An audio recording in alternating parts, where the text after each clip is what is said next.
Hello students, आज हम लेके आए हैं नीट फिजिक्स में 90 मार्क्स फिक्स के क्वेश्चन और यह कह सकते हैं टॉपिक्स जो कि ये तो 90 मार्क्स तो यहाँ से पक्के हैं।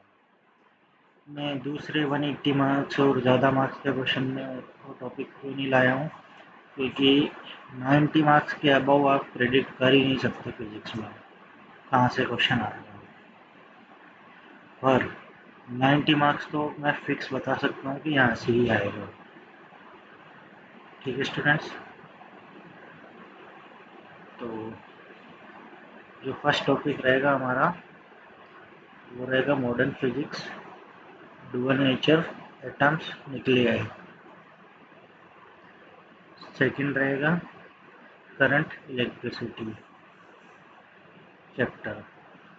थर्ड रहेगा सेमीकंडक्टर्स और फोर्थ है units and measurement, oscillations, SHM, ray optics पे, इलेक्ट्रोस्टैटिक्स पे, ग्रेविटेशन पे, थर्मोडायनेमिक्स पे, काइनेटिक्स पे।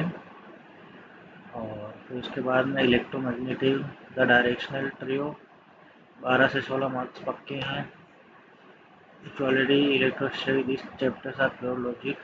Moving charges and magnetism focus strictly on Lorentz force and magnetic field due to circular rule, right hand rule. Magnetism and matter, ठीक है, this is almost entirely theoretical. Master the properties of dia, para and ferromagnetic materials. This is almost always one direct question here. ठीक है, electromagnetic induction पे EMI पे question पूछता है, Lenz law पे direct question आता है, डायरेक्शन करंट, मोशनल ईएमएफ पे, अल्टरनेटिंग करंट एंड ईएमएफ पे 12 मार्क्स के क्वेश्चन बनते हैं हमेशा। Alternating current 100% focus on LCR circuits, circuits and resonance. If you understand the phasor diagram logic, voltage leads current L, leads in C, you can solve the AC problem. ठीक है, EM waves, easiest 4 marks in the paper. Memorize the electromagnetic spectrum, order of frequency, wavelength, and the basic properties. Wave optics, interference and polarization. Since you are already doing ray optics, adding wave optics is a natural step. Young's double slit पढ़ लीजिए एक बार, formula, Bristol law पढ़ लीजिए, moles law पढ़ लीजिए, bulk matter, mechanical properties of solids, Young's modulus, stress strain curve, Bernoulli principle पढ़ लीजिए, thermal properties specific heat, Newton's law of cooling, GT measures, static mark, road map, 90 mark gap, topic रहेंगे magnetic effects, EMF, AC, EMF waves, wave optics, fluids, work energy, power और rotational motion. तो मैं ये 90 marks तो आपके लिए fix लेके आया हूँ, ये आपसे कोई नहीं ले सकते। 90 मार्क्स तो फिक्स हैं आपके। बाकी इसके अलावा टॉपिक में गारंटी नहीं ले सकता कि कहाँ से आएंगे, पर 90 मार्क्स के क्वेश्चन मैंने आपको बता दिए हैं कि 90 तो मार्क्स यहाँ से आएंगे, क्वेश्चन फिक्स है। आप कुछ भी कर लीजिए, पेपर भले ही पूरे किसी भी तरीके से चेंज कर लेंगे तो भी यहाँ से 90 मार्क्स तो बनेंगे ही बनेंगे। इससे अलावा इससे बाहर कभी नहीं बन सकता पेपर।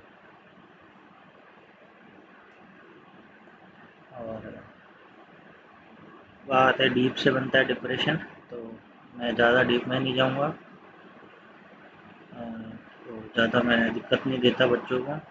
कहाँ से पढ़िए, यहाँ से पढ़िए। जो स्टूडेंट्स हैं जानते हैं, मेरे को मेरे जो वीडियोस देखते हैं उनको पता है मैं नॉर्मल सिंपल रखता हूँ, एकदम जो भी पढ़ाता हूँ एकदम सिंपल पढ़ाता हूँ और डेटा ड्रिवन पढ़ाता हूँ, एकदम point two paper two paper, कैसे एनटीए पेपर बनाता है, कैसे एग्जामिनर पेपर बनाता है। दूसरा मैं क्वेश्चन पे डिपेंड नहीं करता,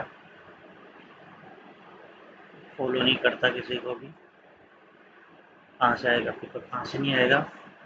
फिजिक्स में ज़्यादा हार्ड क्वेश्चन आते नहीं हैं, सिर्फ ये सर्किट के आपकी रीजनिंग चेक करने के लिए, मेंटल एबिलिटी बस फिजिक्स में थोड़ी बहुत, कि हाँ भाई ये इनको पता है कि नहीं है बस। बाकी फिजिक्स कुछ लेना देना नहीं है नीट में, आगे डॉक्टर फील्ड में। बस ये यहाँ तक ही है, यहाँ पढ़ लिया उसके बाद में कुछ नहीं पढ़ना, आपको फिजिक्स पढ़नी ही नहीं है कभी भी। ये फॉर्मूले कभी सर्किट कुछ भी नहीं आएगा, बस ये तो यहाँ के लिए ये कि बस हाँ बच्चे को पता है बस इसलिए। और बाकी मैंने आपको टॉपिक बता दिए, 90 मार्क्स फिक्स, इसके अलावा आपको दुनिया में कोई नहीं बता सकता कि 90 मार्क्स के अलावा क्या आ सकता है, ये मैंने बता दिया आपको। और उसके 90 मार्क्स के अलावा आप कुछ कहीं पे भी देख लीजिए, इसके हार्ड में मैं क्या कोई दुनिया में कोई नहीं बता सकता आपको, क्योंकि क्वेश्चन कहाँ से आ जाए कहाँ से बना दे किसी को पता नहीं है। बहुत बड़ा फिजिक्स का चैप्टर है और बड़ा सिलेबस है, क्वेश्चन कहीं से भी बन सकते हैं, कहीं से भी फॉर्मूला बन सकते हैं, यूज़ हो सकता है, उसकी गारंटी कोई नहीं ले सकता कौन सा फॉर्मूला कहाँ लगेगा, कहाँ से बन के आ जाएगा। पर जो ये 90 मार्क्स मैंने बताए ये फिक्स यहाँ से आएंगे आएंगे, इसके अलावा एग्जामिनर कहीं से ले ही नहीं सकता क्वेश्चन।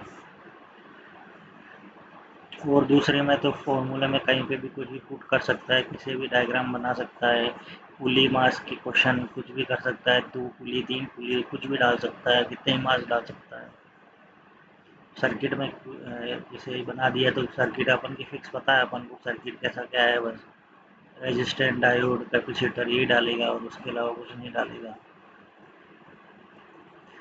बाकी दूसरी जगह पे जाएंगे तो मोशन अलग अलग मोशन पूछ लेगा, फोर्सेस पूछ लेगा, ये अपन को पता ही नहीं है, इतना हार्ड में जाना ही नहीं है, क्योंकि फिजिक्स इतनी हार्ड आती ही नहीं है।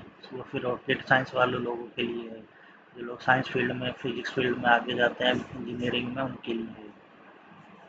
अपन को तो सिर्फ डॉक्टर आगे पेशेंट देखना है, उसके हिसाब से क्वेश्चन बनते हैं हमेशा, इसके ज़्यादा हार्ड नहीं बनता क्वेश्चन।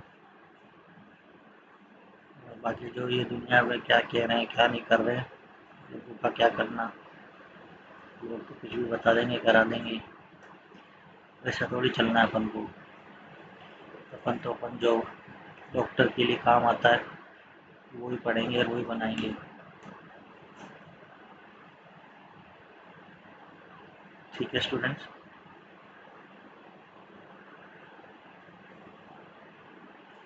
तो आपको जो भी डाउट है आप कमेंट सेक्शन में ज़रूर पूछें, जो भी आपको डाउट आ रहे हैं।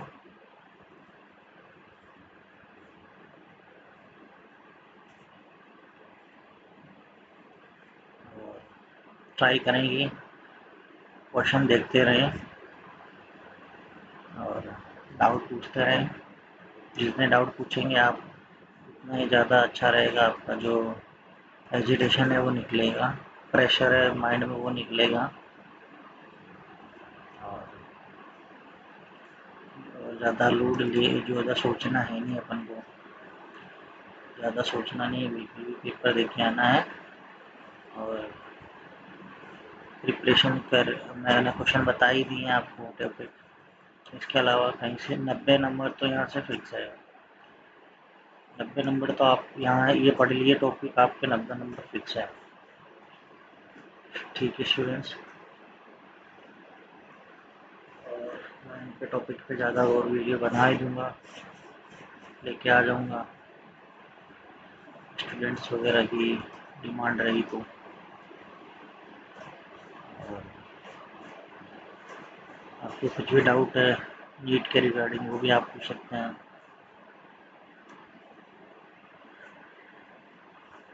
कुछ भी आपको इशू आता है तो आप डायरेक्ट कमेंट कर सकते हैं।